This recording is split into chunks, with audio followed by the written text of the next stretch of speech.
सभी को Radhe Radhe and good day to all. आज हम पढ़ेंगे रिफ्रैक्शन के बारे में, ऑप्टिक्स लाइट चैप्टर का। अभी पिछले वीडियो में मैंने आपको रिफ्रैक्शन के बारे में पढ़ाया, इस वीडियो में मैं रिफ्रैक्शन के साथ। लेकिन रिफ्रैक्शन पढ़ने से पहले रिफ्रैक्शन में कुछ टर्म्स जो है हमेशा यूज होंगे, तो उस समय बताएंगे तो शायद आपको समझने में थोड़ा सा डिफिकल्ट हो। मैं उस इंपॉर्टेंट दो टर्म्स को कम से कम पहले ही बता देना चाहूँगा। एक है ऑप्टिकली डेंसर मीडियम और दूसरा है ऑप्टिकली रेयरर मीडियम। तो दो चीज पहले देख लीजिए, ऑप्टिकली डेंसर मीडियम क्या होता है। Optically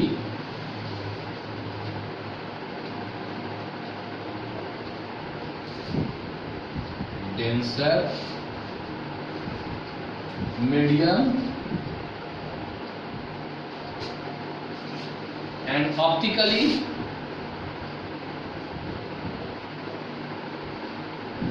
rarer medium.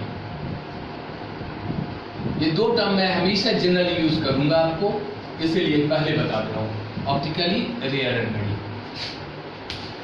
तो the medium in which the speed of light is less. The medium in which a speed of light is less. The medium in which the speed of light is less as compared to any other. And optically rarer medium, the medium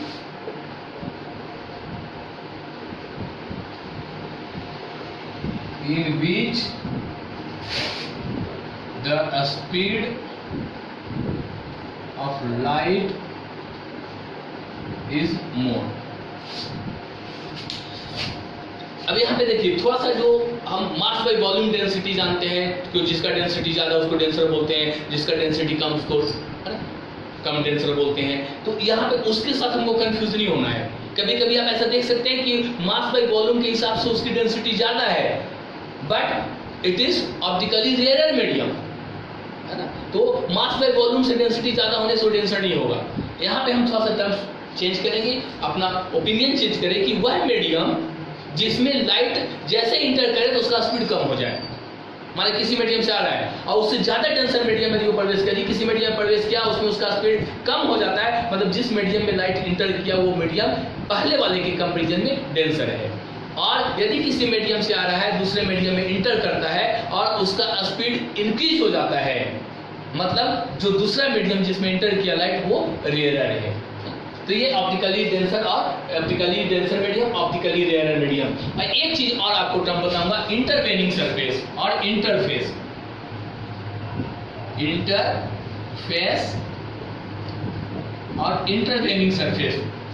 तो the surface which separate two medium. अब simple सी बात है कि यदि कोई light एक medium से ट्रेवल करके दूसरे मीडियम में इंटर करता है, तो वो दोनों का कोई तो बाउंड्री लाइन होगा। सपोज कीजिए एयर से आ रहा है और ग्लास में इंटर करना है, तो एयर और ग्लास दोनों का जो कांटेक्ट सरफेस है, जहां से लाइट एयर से ग्लास में इंटर करेगा, वो दोनों मीडियम को सेपरेट करने वाला सरफेस को हम इंटरवेनिंग सरफेस और इंटरफेस बोलते हैं।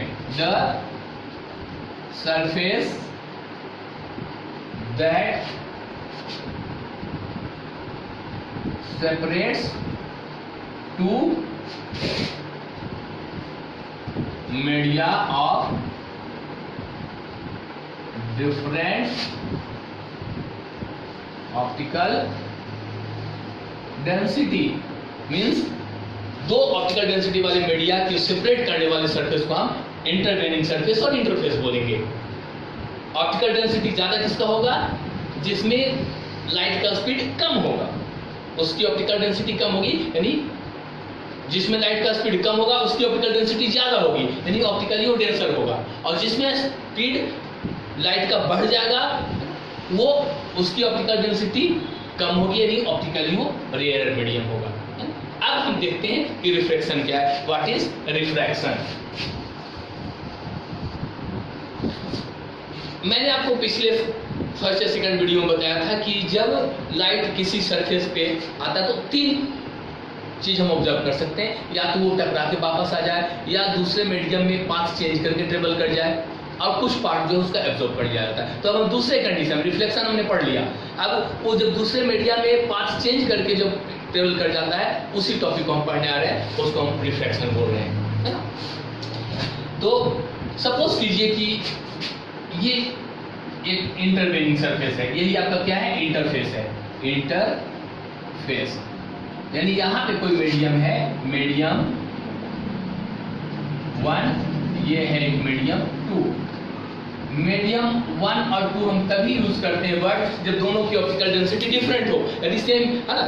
तो जनरली जब अभी हमने पढ़ा पहले वाले वीडियो में, क्लास 6 में भी हमने पढ़ा कि light travels in a straight path. Straight path में कब ट्रेवल करता हो, जब वो ऐसे मीडियम में ट्रेवल कर रहा है जिसका ऑप्टिकल डेंसिटी यूनिफॉर्म हो।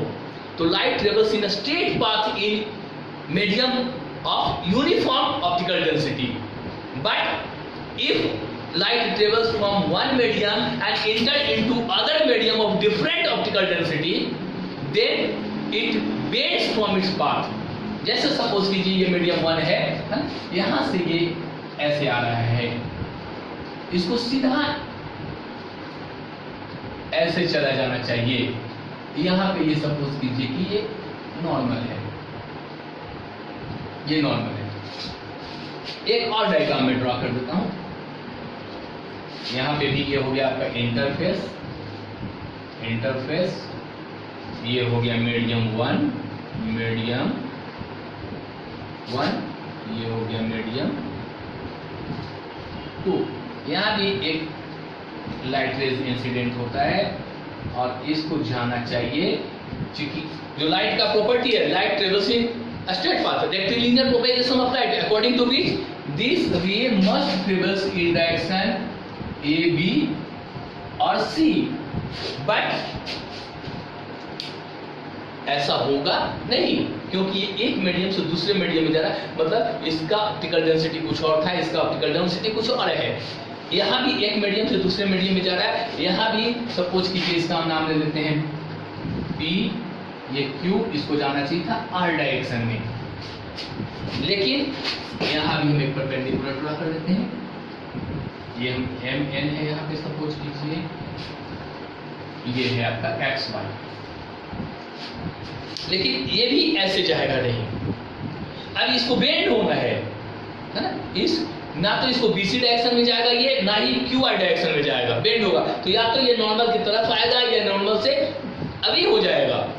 अब यहाँ पे डिपेंड करता है कि कब टुवार्ड्स नॉर्मल होगा, कब अवे फ्रॉम द नॉर्मल होगा। तो suppose this medium is optically rarer, optically rarer, और this medium is optically denser, ये optically denser है। तो इसमें क्या होगा, अब ऐसा एक चीज हम आपको समझाने, जैसे बुक, ये बुक इस लैंग्वेज नहीं है, बुक में आपको नहीं मिलेगा, लेकिन मैं आपको समझाने के हिसाब से बताना चाह रहा हूँ। ये ऑप्टिकली रेयर मीडियम है जिसमें लाइट की स्पीड ज्यादा थी, अब ऑप्टिकली डेंसर मीडियम में इंटर करना है, लाइट की स्पीड कम हो जाएगी। तो कम हो जाने से डिस्टेंस ज्यादा ट्रेवल होगा या कम ट्रेवल होगा, कांस्टेंट टाइम में, सेम टाइम में, डेफिनेटली स्पीड कम होने से डिस्टेंस ट्रेवल कम होगा। तो इस यहाँ से नॉर्मल से जो इसको, इसका जो डिस्टेंस है, इसको हम डिस्टेंस ट्रेवल सब कंसिडर करते हैं। तो डेफिनेटली अब इसका डिस्टेंस कम होना चाहिए, क्योंकि स्पीड कम हो जाएगा ऑप्टिकली डेंसर मीडियम में, और ये इस डायरेक्शन में ट्रेवल किया, मींस टुवार्ड्स नॉर्मल बेंड हुआ। अब जस्ट अपोजिट यहां पे कंसीडर कीजिए, ये optically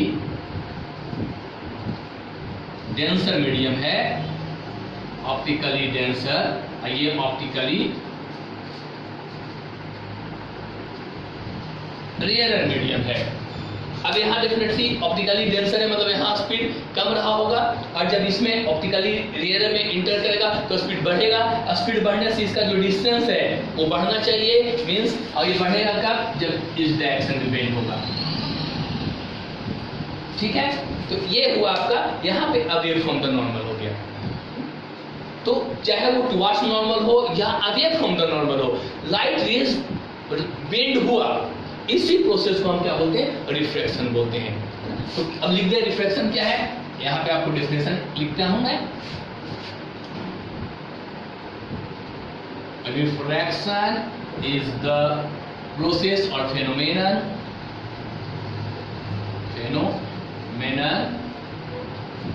in which light ray traveling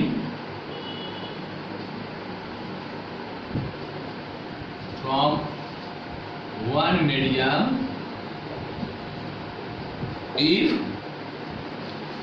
enters in other medium of different optical density, ये यहाँ पे बहुत इंपॉर्टेंट चीज है, different optical density. Refraction is a phenomenon in which light ray traveling from one medium, if enters in other medium of different optical density, then bends from its path.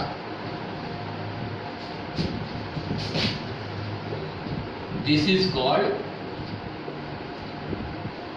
refraction. Means simply we can say the process of bending of light when it enters from one medium to another medium of different optical density is called refraction of light. The process of bending of light ray from its path when enters from one medium to another medium of different optical density means वह process जिसमें light रे यदि किसी एक medium से दूसरे medium में inter करता है तो अपने पाथ से बेंड कर जाता है, मुड़ जाता है, उस प्रोसेस को हम रिफ्रैक्शन बोलते हैं। चाहे वो नॉर्मल की तरफ मुड़े या नॉर्मल से दूर जाए, either toward the normal or away from the normal. In every case, light ray is bending. चाहे वो towards normal हो या away from normal हो, दोनों केसेस में वो क्या हो रहा है? बेंड हो रहा है। तो इस बेंड होने के प्रोसेस को हम बोलते हैं refraction. Bending of light when it enters from one medium to another medium of different optical density, है ना? एक मीडियम से दूसरे मीडियम में जब लाइट एंटर करता है तो अपने पाथ से मुड़ने के प्रोसेस को हम क्या बोलते हैं? रिफ्रैक्शन बोलते हैं। अब यहाँ पे देखिए ये नॉर्मल है और ये आपका एंगल, ये इंसिडेंट रे है। तो इंसिडेंट रे और नॉर्मल के बीच के एंगल को एंगल ऑफ इंसिडेंट, और ये रिफ्रैक्टेड रे, नॉट रिफ्लेक्टेड, रिफ्रैक्टेड रे और नॉर्मल के बीच के एंगल को एंगल ऑफ रिफ्रैक्शन बोलते हैं, आर से डिनोट करते हैं। यहाँ भी आपका ये हो गया आई, ये हो गया आर। एक चीज ऑब्जर्व कर रहे होंगे कि when light ray enters from optically rare to optically denser medium, then angle I is greater than angle R, है ना? मीन्स जब रे टुवर्ड्स नॉर्मल आएगा तो एंगल ऑफ रिफ्लेक्शन छोटा हो जाएगा, and in this case angle I is smaller than angle R.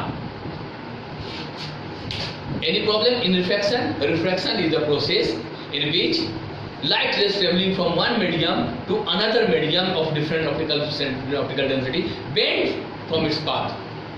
Refraction वह प्रोसेस है जिसमें लाइट रेज यदि एक मीडियम से ट्रेवल करता हुआ किसी दूसरे मीडियम में ट्रेवल इंटर करता है तो वो अपने पाथ से मुड़ जाता है इंटरवेनिंग सरफेस से। यही आपका इंटरवेनिंग सरफेस है जिसको हमने इंटरफेस बोला, ये इंटरवेनिंग सरफेस और interface.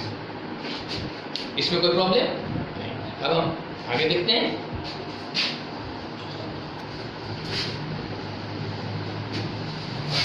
Now we will see about some examples related with refraction from our daily life. जैसे आप कभी आपने ऑब्जर्व किया होगा और नहीं किया है तो आप आज ही कीजिए। एक कांच का गिलास लीजिए, कांच का गिलास लीजिए, उसमें पानी भर लीजिए और उसमें एक पेंसिल को आप इमर्स कीजिए, डुबाइए, या पेंसिल नहीं तो कोई भी एक स्ट्रिप को डुबाइए। आपको स्ट्रिप को जब आप देखेंगे तो आपको बेंड दिखेगा। जैसे सपोज कीजिए कि ये आपका वाटर का सरफेस है, इसके नीचे आपका ये वाटर है। आपने ये स्टिक उसमें इमर्स या डिप किया, पार्शियली कीजिएगा, आधा है ना ऊपर रखिएगा तभी बेंड दिखेगा, पूरा डुबा दीजिएगा तो फिर बेंड वहां पे रिफ्लेक्शन होगा, लेकिन वो बेंड वाला आपको सिचुएशन नहीं दिखेगा। ग्लास में जो पानी रखे उसमें पूरा आधे को आप पेंसिल को या स्टिक का पार्ट को ऊपर रखिएगा, आधे को डुबाइएगा, उसको पार्शियली इमर्स बोलते हैं। अब ये तो है, स्टिक तो सीधा ही है, पेंसिल तो सीधा ही है, लेकिन ये आपको बेंड दिखेगा, उसका रीजन क्या है? अब बहुत इंपॉर्टेंट क्वेश्चन है ये।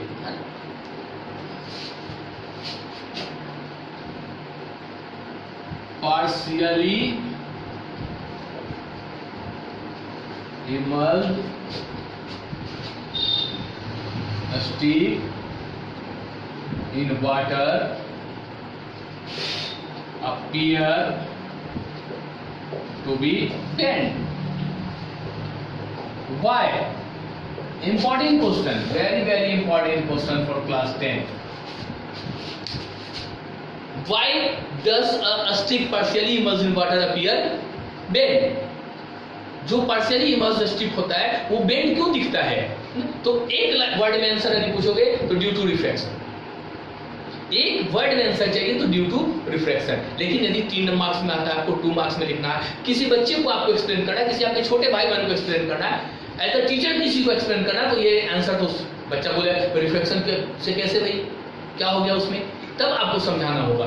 जैसे देखिए अब रिफ्लेक्शन से कैसे होता है, ये सपोज कीजिए यहां से जो रेज चला, कोई ऑब्जर्व करने वाला पर्सन डेफिनेटली एयर में, ये क्या है, ये एयर है आपका, और ये यहाँ पे क्या है, ये वाटर है। अब यहाँ से रेज चला, यहाँ से ये वाटर जो है ऑप्टिकली डेंसर है, वाटर जो है क्या है, ऑप्टिकली डेंसर है, ऑप्टिकली डेंसर, ये एयर ऑप्टिकली रेयरर। अब यहाँ पे मान लीजिए ये नॉर्मल होगा, इसको जाना चाहिए ऐसे, लेकिन अब ये डेंसर से रेयरर में जा रहा है। यहाँ पे आप देखेंगे कि जो लाइट रे है वो डेंसर से रेयरर में जा रहा है, तो it will bend towards away from the normal, ये नॉर्मल से अभी हो जाएगा, ऐसे हो जाएगा। सिमिलरली यहाँ से आने वाला रेज भी आपका यहाँ पे नॉर्मल कीजिए, ये ऐसे जाना था, ये बेस हो गया। अब यहाँ से कोई पर्सन ऑब्जर्व कर रहा है, यहाँ से ऑब्जर्व कर रहा है, इसको जो है ये रेज कहाँ से आता हुआ दिखेगा, यहाँ से आता हुआ दिखेगा। अब ये आपको एक्चुअल ऐसे था, लेकिन ये पोजीशन आपको क्या, जैसे माना ये ए पोजीशन था, ये बी, ये सी डी, ये जो ए था वो आपको अब इसको कहाँ दिखेगा, आपको इस ए डैश पे, आइए बी डैश पे। अब बताइए ये बेंड हो गया या नहीं, तो due to this reason it will appear bend. Means इसको एक्सप्लेन करना तो कैसे लिखेंगे, है ना, partially immersed stick in water appear to be bent due to reflection as when light travels from water and enters into air, which is other medium of different optical density and which is actually rarer than water, then the light coming from the lower portion of the stick will bend away from the normal, and in this way the light which is actually coming from A will appear coming from A dash, and light actually coming from B appear coming from B dash, and in this way the stick will appear bent। एक बार example हुआ। दूसरा example आप देखिए, आप अपने finger को एक glass ले लीजिए, कांच का ग्लास लीजिए, उसमें पानी भर लीजिए, उसमें आप फिंगर को डुबोइए, आपका फिंगर जो ठीक अपीयर होगा, मोटा अपीयर होगा, क्योंकि उसमें चारों तरफ से रिफ्लेक्शन होगा। Due to reflection it will appear thick as compare to original. Another example आपको बता रहा हूँ, आप बकेट में नहाते हो, पानी भरते हो, आप देखना उसका एक्चुअल जो डेप्थ है आपका बकेट का, और पानी भरने का डेप्थ देखना, आपको लगेगा कि डेप्थ उसका कम हो गया, तो डेप्थ कम नहीं हुआ, एक्चुअली में आपको उसका जो बॉटम है ऊपर उठा हुआ दिखता है। Bottom of the bucket full of water appear to be raised, and even जो फ्लैट सरफेस था उसका वो आपको कब दिखेगा, कॉन्केव शेप में दिखेगा।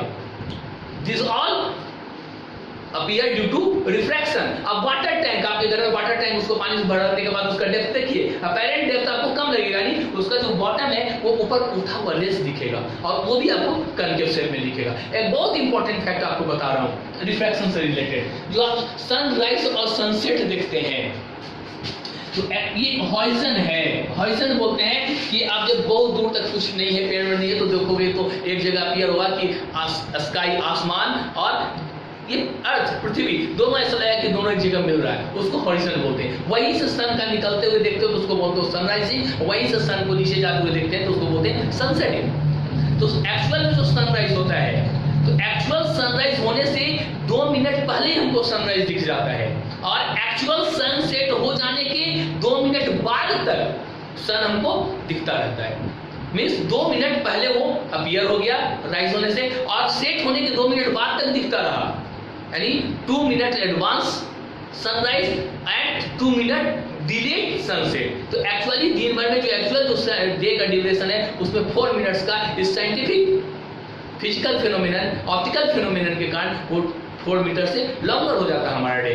जैसे देखिए होता क्या है कि जब लाइट सन से आता है तो बहुत सारे डिफरेंट ऑप्टिकल डेंसिटी के लेयर को क्रॉस करता हुआ आता है। एयर का जो डिफरेंट लेयर है उसका ऑप्टिकल डेंसिटी अलग अलग जगह अलग अलग है, तो हर जगह ऊपर में जाओगे तो रेयर है, जैसे जैसे टुवर्ड्स अर्थ आता है डेंसिटी उसका बढ़ता जाता है, ऑप्टिकली वो डेंसर होता जाता है। तो जैसे जैसे अर्थ की तरफ रेज आता है सन से वो टुवर्ड्स नॉर्मल बेंड होता जाता है। तो उस तरह से सपोज करो कि सन यहाँ पे था तो यहाँ से आने वाला रेज जो है हमको अपीयर होता है कि कहाँ से आ रहा है, इस डैश से। तो एक्चुअल में जब सन यहीं पे रहता है तो हमको यहाँ दिख जाता है एक्चुअल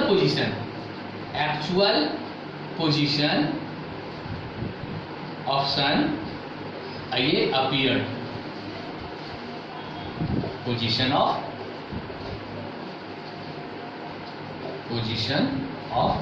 सन। मीन सन यही है, अभी राइज नहीं हुआ और सन राइज आपको दिख गया। सिमिलरली सनसेट में सन यहां तक पहुंच गया, सेट होकर के नीचे चला गया, लेकिन सन आपको अभी भी अपीयर हो रहा है। ये 2 मिनट का डिफरेंस होता है कैलकुलेशन साइंटिफिकली। तो ये आपका हुआ। और एक इंपॉर्टेंट चीज आपको बता दूं, सबसे इंपॉर्टेंट जो आपको पूछता है, why do stars appear twinkling, ये भी इंपॉर्टेंट क्वेश्चन है। Why do stars appear twinkling? Again, the same reason. Stars appear twinkling due to refraction. So what happens? So stars are very far away from us, and the light coming from stars to us crosses various layer of the atmospheric air, which are of different optical density. So when light rays coming from stars cross this different layer of atmospheric air of different optical density, then they suffer from refraction and by different angles. So when the light rays coming from stars is in the sight of us, then it appears, and in the other moment when the light is coming from stars due to reflection is not in our side, then it doesn't appear, and this is twinkling of light, and due to this stars appear twinkling. अब यहाँ एक और question आ सकता है कि star जब appear होता है तो प्लेनेट क्यों नहीं? प्लेनेट से भी आने वाला लाइट तो उस एटमॉस्फेरिक लेयर को कवर करता है, ट्रेवल करता है। तो since planets are very closer to us as compared to a star, that's why here stars appear twinkling but planets do not. ये बहुत इंपॉर्टेंट क्वेश्चन ये दो, ये स्टिक वाला और ये, लेकिन ये भी आप नॉलेज के लिए रखिए। एडवांस सनराइज, डिलेड सनसेट, आपका फिर पॉइंट को भी आप डाल दीजिए, किसी पानी से भर लीजिए गिलास को, उसमें पॉइंट डाल दीजिए। पॉइंट क्योंकि गिलास का बॉटम ही रेज दिखेगा तो पॉइंट भी आपको ऊपर उठा हुआ दिखेगा। This all are due to reflection, and this we suffer because all this activities every day in our life. अब हम नेक्स्ट वीडियो में आपको मिलेंगे लॉ ऑफ रिफ्रैक्शन के साथ, रिफ्रैक्टिव इंडेक्स के साथ। और ये वीडियो यदि आपको पसंद आया तो लाइक कीजिए, शेयर कीजिए, सब्सक्राइब कीजिए चैनल को यदि अभी तक आपने नहीं किया तो। और चलते चलते एक थोड़ा सा आज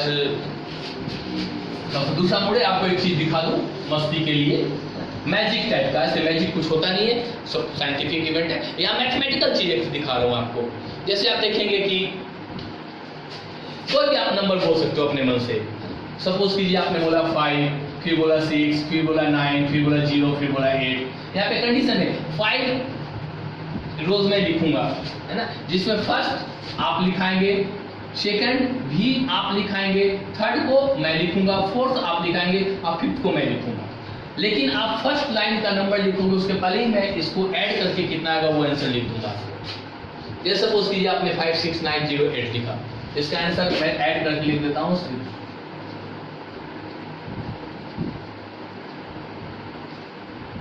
ये आएगा आंसर। अब यहाँ पे सपोज कीजिए आपने कोई नंबर बोला 2, 1, 7, 5, 3। अब ऐसा नहीं है, यहाँ तो चूंकि मैं पढ़ा रहा हूँ, आपको बोल नहीं रहा हूँ सामने से, तो आपको लगेगा कि तो सर याद किए हुए होंगे। आप कोई भी नंबर बोलोगे तो ये सही बैठेगा आंसर आपका। अब यहाँ पे मैं अपने मन से आंसर नंबर लिखूंगा। अब ये फोर्थ लाइन आपका है, मान लो 3 आपने लिखाया, 5, 6, 9, 4। अब फोर्थ लाइन में लिखूंगा।